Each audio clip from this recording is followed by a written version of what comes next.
Assalamualaikum warahmatullahi wabarakatuh. Pada video kali ini saya akan bahas tentang masalah peraturan 90 hari dari OJK. Otoritas Jasa Keuangan atau OJK pernah mengungkapkan ada kecenderungan baru di masyarakat yang sengaja tidak membayar utang pinjaman online. Nah, khususnya yang ilegal karena bisa hangus dengan sendirinya.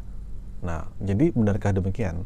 Sebelumnya, Mahfud MD pernah menyampaikan jika masyarakat sudah telanjur meminjam di pinjol ilegal, nggak perlu lagi membayar utangnya. Jika ditagih, maka bisa langsung melapor ke polisi. Terus ini polisi yang mana? Nyatanya pinjol ilegal masih ada dan terus muncul aja. Jadi mati satu tembus seribu. Menurut sudut hukum perdata, pinjol ilegal itu nggak ada ya, pokoknya nggak sah karena tidak memenuhi syarat maupun syarat objektif seperti aturan dalam hukum perdatanya. Bahkan ini bisa dipidana. Meskipun begitu, perlu diingat bila hal ini tidak berlaku untuk pinjol yang legal yang tercatat di OJK, sebab setiap pinjaman dari pinjol legal telah memenuhi persyaratan hukum yang berlaku sehingga peminjam yang diberikan sah di mata hukum. Nah, selain itu, setiap peminjam yang disalurkan juga mengikuti seluruh peraturan yang sudah ditetapkan oleh OJK ataupun AFPI, dari suku bunganya dan praktik penagihannya, hutangnya, dan kapasitas dari nasabahnya. Nah, salah satunya seperti yang tertulis dalam laporan aturan AFPI, ada hal yang menarik nih, yang dimana setiap penyedia layanan pinjol memang dilarang untuk melakukan penagihan secara langsung kepada debiturnya atau peminjam uang secara langsung.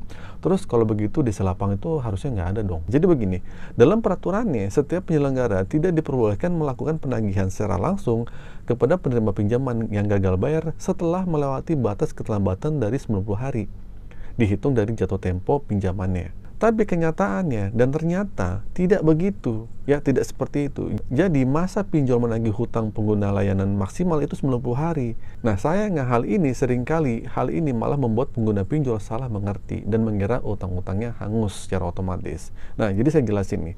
Padahal menurut pihak pinjol sendiri, bagi debitur yang gagal bayar lebih dari 90 hari dihitung dari tanggal jatuh tempo pinjamannya itu, maka pihak penyelenggara pinjol boleh menggunakan jasa pihak ketiga, perusahaan jasa pelaksanaan penagihan telah diakui OJK nih.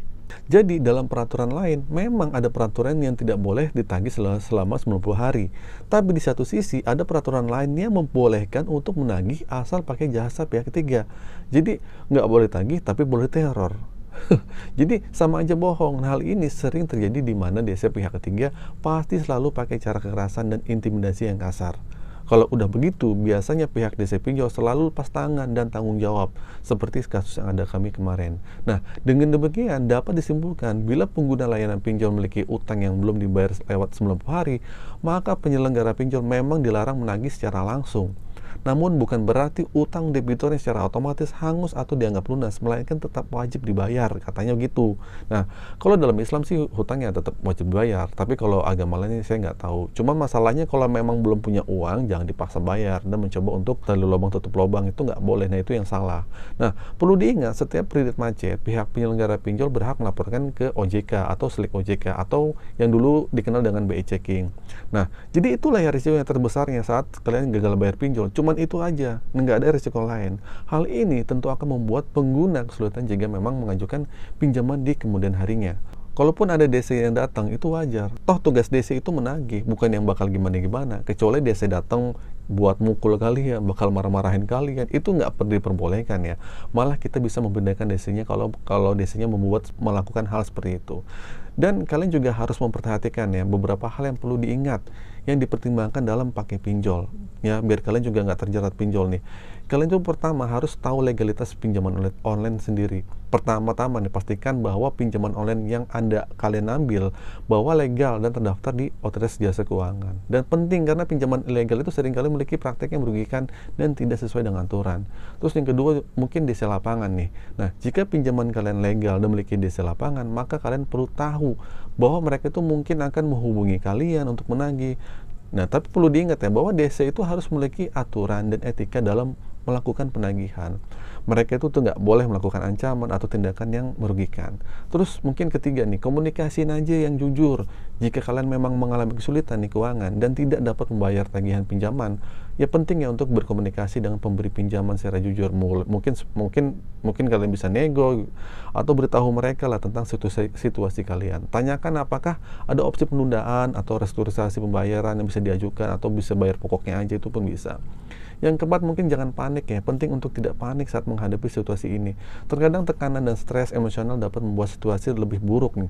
Cobalah untuk tenang dan fokus untuk mencari solusinya. Yang kelima nih, jangan bayar terlalu banyak denda ya.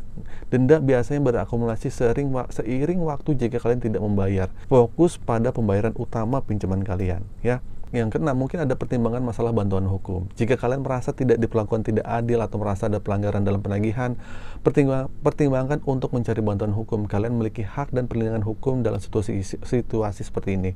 Lapor ke polisi nggak masalah. Yang ketujuh, mungkin pelajari peraturan OJK ya. Sebaiknya kalian juga memahami peraturan OJK tentang penagihan pinjaman online, dan ini akan membantu kalian untuk memahami kewajiban kalian sebagai peminjam. Jadi kesimpulannya seperti ini ya teman-teman ya. Terlalu banyak pinjaman online atau mencari dana talangan dari pinjol yang berbeda-beda dapat membuat masalah finansial emang semakin rumit dan memperburuk situasi.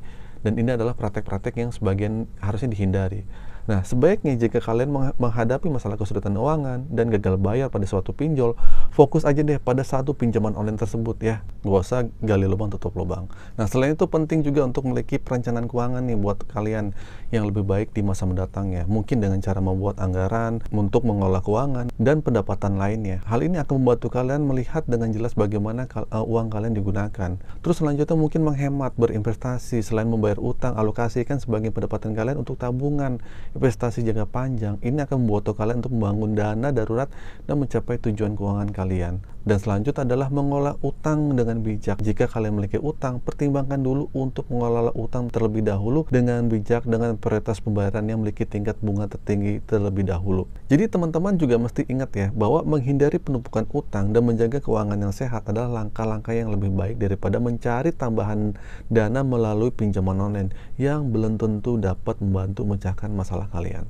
Nah, jadi gitu teman-teman ya, peraturan 90 hari mungkin banyak orang yang bilang katanya hangus dan auto lunas. Padahal dari pihak pinjol sendiri ini peraturannya diadain buat untuk membuat peraturan-peraturan lain, karena membingungkan. Intinya kalau kalian punya uang bayar, kalau nggak punya uang ya gagal bayarin, nggak usah pusing-pusing aja. Kuatin mental kalau kalian sedang mengalami permasalahan gagal bayar.